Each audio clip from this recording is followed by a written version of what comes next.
예. 한 부족의 추장이 나이가 들어서 후계자를 정해야 될 때가 됐습니다. 그래서 자신의 아들들을 불러서 세 아들을 불러서 내일 아침 저 앞에 있는 산에 올라가서 무엇이든지 보고 와라, 이렇게 명을 했습니다. 다음날 추장의 말대로 산 정상에 올라갔던 세 아들이 내려왔습니다. 한자리에 모아놓고 추장이 물었습니다. 큰아들에게 넌 무엇을 보았냐? 그 아들은 꽃을 하나 내보이면서 산 정상에서 뽑아온 희귀한 꽃입니다, 이렇게 말했습니다. 또 둘째 아들한테 너는 무엇을 보았니? 했더니 둘째 아들은 약초를 보이면서 몸에 좋은 오래된 약초입니다. 이제 막내 아들을 보면서 물었습니다. 무엇을 보았니? 근데 아들은 손에 아무것도 든 게 없어요. 근데 아들이 대답했습니다. 저는 산 정상에 올라가서 동서남북을 바라보았습니다. 그 땅에는 푸른 초원도 있고 강도 흐르고 목축과 농사짓기에 좋아 보였습니다. 지금 우리 사는 것보다 훨씬 편안해 보이니 그 땅으로 옮긴다면 우리 부족의 미래가 있지 않겠습니까? 그러자 추장의 얼굴이 기뻐졌대요. 너는 희망을 가져왔구나. 내가 죽거든 네가 추장이 되라. 장래의 소망과 비전이 있어야 쓰임을 받는다, 뭐 이런 이야기인 것 같아요. 우리가 교회에 나오고 예수님을 믿는다고 하는데 나는 무슨 소망과 비전을 가지고 있습니까? 지난주에 저는 좀 슬펐습니다. 한국의 교회들마다 이대만 지나가면 왜 이렇게 무너지는지, 여기서도 저기서도 그러한 모습들이 목격되어지기 때문에 좀 슬펐습니다. 이때 교회는 단순히 공동체의 모임이나 건물만을 의미하는 것이 아니라 바로 자신이 교회여야 하는 평신도이기도 합니다. 믿음이 이어가는 모습이 오늘날 갈수록 희미해지고 있습니다. 어쨌든 누가 뭐라고 해도 교회에서 목사가 차지하는 비중이 작지 않습니다. 어느 교회든지 목사님의 인도에 따라 신자들의 신앙이 자라고, 그런데 그 수준을 뛰어넘는 신자는 사실 거의 못 봤습니다. 구약 성경에서 개신교의 목사와 가장 비슷한 직분이 있다면 무엇일까요?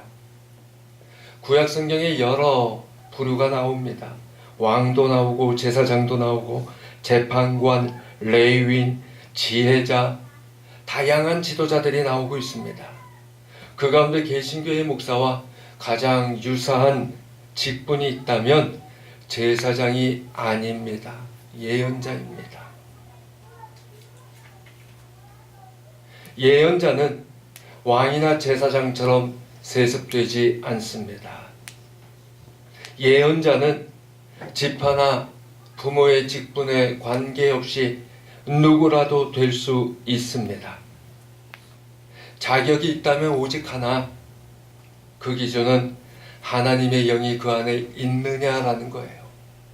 오늘 주어진 본문에서 엘리야에게 엘리사가 대답을 합니다. 엘리야는 그만 좀 쫓아와라. 근데 엘리사가 뭐라고 하나요? 하나님과 당신의 영혼이 살아있음을 두고 맹세하노니, 그렇게 이야기하고 있어요.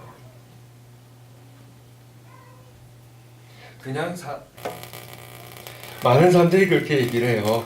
하나님을 섬기는 거지 목사가 뭐냐라고들 얘기하는데, 가장 중요한 것은 목사님이 하나님과 동행하느냐. 그러면 목사님을 믿고 따를 수 있죠. 목사가 옥장판 사라고 하진 않잖아요. 예, 그런 목사님도 봤어요. 진짜로. 예. 그러니까는 목사님하고 다를 수 있는 거예요. 어쨌든 간에 하나님께서는 예언자를 임명하시고 선택하셔서 사명을 줍니다. 말씀을 맡기신 거예요. 예언자의 후임자도 하나님께서 택하시는 거지, 지금 오늘 주어진 본문에서 엘리야가 택한 것은 아닙니다. 하나님의 뜻이 가장 중요하고 하나님의 영이 있어야 하는 거예요. 예언자는 전체 공동체를 하나님의 뜻에 따라 말씀으로 바꾸어가는 역할을 담당합니다. 오늘 본문에서 엘리야는 이제 자신이 물러나야 되는 때임을 알고 있습니다. 당대 최고의 예언자였던 엘리야입니다. 마지막 순간까지도 하나님의 능력이 그와 함께 나타난 것을 오늘 본문이 이야기합니다. 당연히 그에게는 따르는 제자들이 많았습니다. 엘리야는 하나님께서 자신을 데려갈 것임을 알고, 그리고 자신이 엘리사와 헤어져야 될 때임을 알고 혼자서 하나님 뜻을 따르고 싶어 하나님의 말씀을 따라 베델로 가고자 했습니다. 그런데 하나님께서는 엘리야에게 장소를 다시 여리고 요단강 건너편 바꾸십니다. 가는 곳마다 그의 제자들이 나와서 맞이하는데 모두가 엘리야가 승천할 것이라는 것을 알고 있습니다. 위대한 스승이 떠난다는 게 단지 한 개인 인간이 떠나는 것이 아니라 국가의 손실이고 공동체에 주는 그 큰 빛이 사라진다는 의미이기 때문에 주목한 것 같습니다.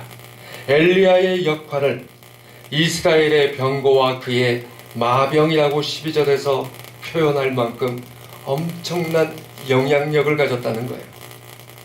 엘리야가 죽는다는 것은 그래서 하나님과 이스라엘이 서로 연결될 수 있는 그 관계가 단절될 수도 있다는 의미였다는 말씀입니다. 그래서 큰 위기였습니다. 그래서라도 엘리사는 더욱더 열심히 자신의 스승을 따랐습니다. 이때 엘리사가 혼자 가려는 엘리야를 끝까지 따라갑니다. 스승과 마지막까지 함께하며 스승이 가진 능력과 지혜를 자신의 것으로 만들고자 그렇게 소망하고 있어요. 위대한 스승 안에서 위대한 제자가 태어난다고들 하죠. 그런데 위대한 제자가 되기 위한 가장 중요한 자질은 개인적 야망이 아니라 거룩한 뜻과 열정이 있어야 합니다. 엘리사가 가졌던 뜻은 엘리야의 뒤를 이어서 우상 숭배, 바알 신앙을 척결하고 하나님 믿는 신앙으로 모두가 회복되는 그 길을 꿈꿨다는 겁니다. 스승은 장소를 베델, 여리고, 요단강 건너편으로 바꾸었지만 스승과 함께 하겠다고 하는 그의 의지를 꺾지는 못했습니다. 미안해요. 스팔라이트 좀 꺼줄래?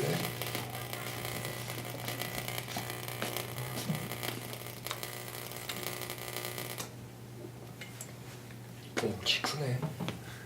난 신발 벗고 들어가야 되는데. 이야. 네. 엘리사에게서 엘리야의 그 능력은 절실했고 중요했습니다. 요단강 건너편은 모세가 죽어 묻힌 곳이기도 합니다. 그곳에서 엘리야는 요단강으로 가서 겉옷을 가지고 마라 물을 침으로 물이 갈라지고 마른 땅이 드러나게 했습니다. 그리고 두 사람이 마른 땅 위를 건넜습니다. 이 기적은 모세가 홍해를 걷는 것처럼 또 여호수아가 요단 강물을 건넌 것처럼 하나님의 백성을 위한 그 하나님의 사랑이 나타났던 역사를 다시금 기억나게 합니다. 엘리야와 엘리사는 바로 모든 사람들 믿는 자들의 그 공동체를 위하신 하나님의 사랑을 다시금 체험하며 건넜습니다. 스승과 제자는 하나님의 능력을 경험하고 나누는 관계여야 합니다. 요단강을 건넌다는 것은 하나님의 약속의 땅에 들어가는 거룩한 체험입니다. 하나님의 사랑하심과 구원하심을 함께 체험해야 합니다. 교회도 마찬가지입니다. 목회자와 성도의 관계도 함께 하나님의 신앙을 체험하고 나누는 관계여야 합니다. 그런데 현실에서는 사뭇 다른 양상이 벌어집니다. 목사님을 존경할 만하지 않다고들 합니다. 신자들도 무늬만 신자들이 늘어난다고 합니다. 예수님을 믿지 않는 신자들 대반입니다. 존경할 만한 목회자와 진실한 신자들이 모이는 곳이 교회였으면 얼마나 좋겠지만 현실은 대다수 교회들이 따라가지 못하고 있습니다. 그것도 그러려니 하는데 아예 서로 반목하고 누워서 침 뱉는 교회들의 모습 우리를 슬프게 합니다. 그런가 하면 반대로 맹목적으로 자신들의 목사와 신자들만은 옳다고 똘똘 뭉치기도 합니다.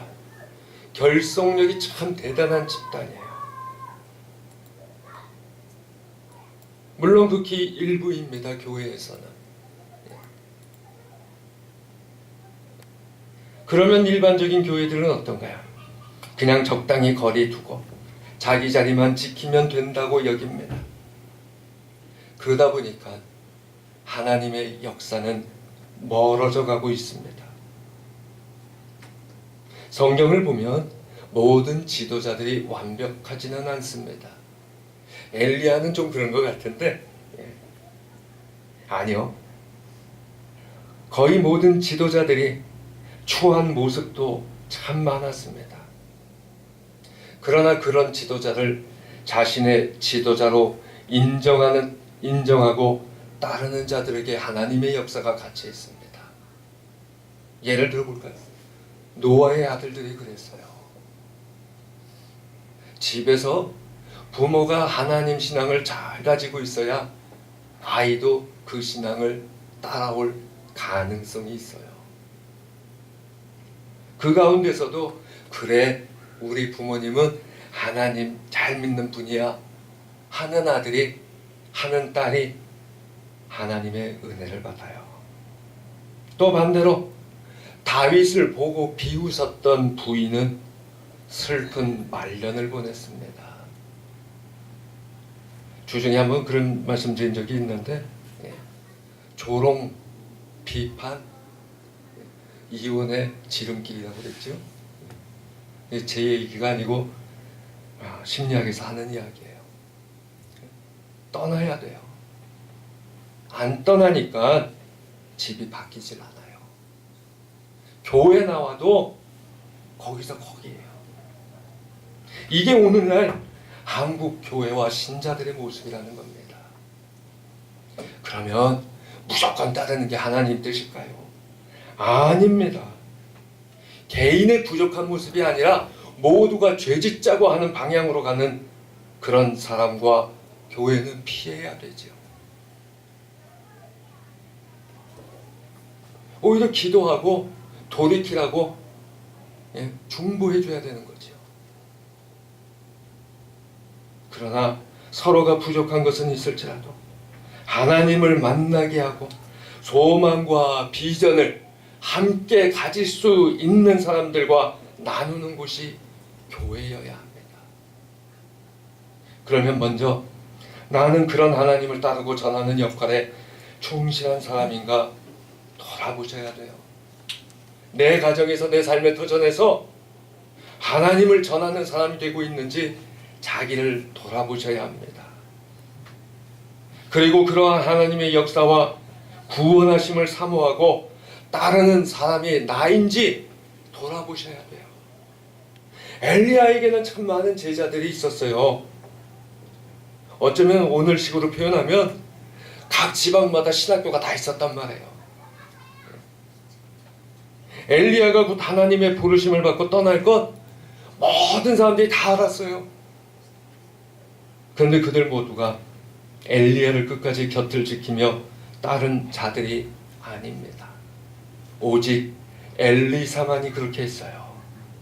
그가 따른 스승은 자기를 과시하는 능력, 자기를 떠받들게 하는 역사가 아니라 사람들에게 하나님 만나게 하는 능력이 넘쳤다는 거예요. 그 스승 엘리야는 이제 제자에게 마지막 소원을 물었습니다. 그러자 엘리사가 엘리야에게 가진 영의 2배를 달라고 간구합니다. 이때 2배라는 게 엘리야가 가진 영과 능력의 산술적인 2배를 의미하는 것이 아니라 신명기 21장 17절에 나오는 말씀대로 장자의 몫은 2배입니다. 내가 첫 번째 제자가 되게 해달라는 거예요. 자신을 장식하는 명예와 역사가 아니라 이제 내가 백성을 인도하는 능력과 책임을 가지게 해달라는 거예요. 자기를 멋있게 해달라는 것이 아니라 거기에 자기가 쓰임받게 해달라고 2배를 이야기하는 거예요.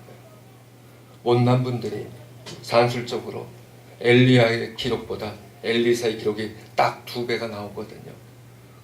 그래서 맞다 그래요. 지위나 물질, 권위가 아니라 영입니다. 마침내 엘리야에게 임했던 영이 엘리사에게 영원히 머물렀다는 게 오늘 본문 이후로 나오는 말씀들 아닙니까? 2배의 영을 요구한 엘리사에 대해서 엘리야는 그것이 자기가 할 수 있는 일이 아니고 어려운 일이라고 합니다. 사람이 하는 게 아니기 때문에. 엘리사가 요구한 것이 엘리야의 옷이라든지 다른 어떤 것이었다면 쉬웠을 거예요. 주면 되니까. 그런데 엘리사가 요구한 것은 엘리야가 할 수 있는 것이 아니라 하나님만이 할 수 있는 일이었다는 거예요. 그렇기 때문에 엘리야는 어려운 일이지만 그 성사 여부는 엘리사가 엘리야의 승천을 지켜보고 끝까지 있느냐의 여부에 달렸다. 이렇게만 이야기돼요. 그때 11절 갑자기 불쇠와 불말들이 2 사람을 갈라놓습니다. 엘리야는 회오리 바람에 타고 하늘로 올라갑니다. 그 광경을 보고 소리를 지르는데 엘리사가 내 아버지여 내 아버지여 이스라엘 병거와 마병이여. 바로 엘리야가 이스라엘 병거와 그 마병이었고 그 용어는 훗날 13장 14절 가면 엘리사에게도 똑같이 불리는 칭호가 됩니다. 이제 엘리사는 엘리야의 뒤를 이어서 하나님의 뜻을 증거하는 역사가 파노라마처럼 그렇게 펼쳐진다는 거예요.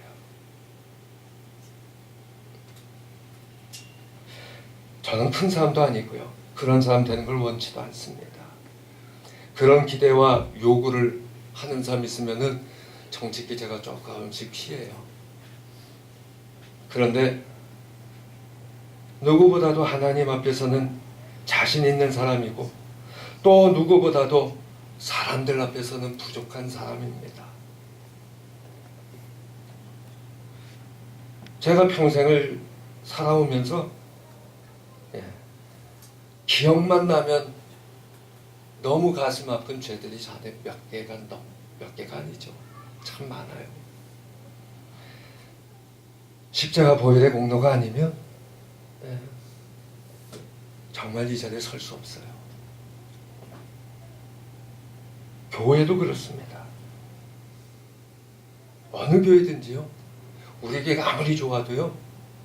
사람이 모이는 교회가 되면 그때부터는 교회는 신음하기 시작해요. 하지만 분명한 것은 저는 이 교회 또 성도분들 그리고 여러분들의 가정 전부 다 갑절이 되기를 원해요. 그냥 신용하거나 멀리 떨어져서 알지만 지켜보는 사람들이 아니라 하실 수만 있으면 더 가까이 하시고 저보다 귀한 은혜의 사람 되시기를 원합니다. 세상에서도 잘 나가는 사람 곁에 있어야 떡고물이라도 얻는다고 그래요. 성경은 믿음의 사람, 하나님의 사람과 함께 할수록 더 귀한 자가 된다고 증거하고 있습니다. 왜냐하면 한 개인에게가 아니라 예수님에게 성경과 말씀으로 인도하기 때문입니다. 그런 자들이 모여야 되고 더욱더 열심히 같이 해야 됩니다. 집에서도 내 부모가 나에게 돈을 주는 분이 아니라 나에게 신앙을 주는 분, 나에게 하나님을 전하는 분이 돼야 돼요. 그래야 자녀가 돌아오지요. 그것이 교회고 그것이 신앙의 길입니다. 그러기 위해서 간절히 사모함이 엘리사처럼 우리에게 먼저 있어야 합니다. 교회에 올 때마다, 예배 드릴 때마다, 말씀 들을 때마다 주여 내게 말씀하옵소서. 나에게 은혜가 쏟아지게 하옵소서. 내가 하나님의 만나게 하시고 하나님의 영에 풍성히 잠기게 하여 주옵소서. 그렇게 날마다 기도하셔야 돼요. 십자가 보혈의 공로에 의지하셔야 돼요.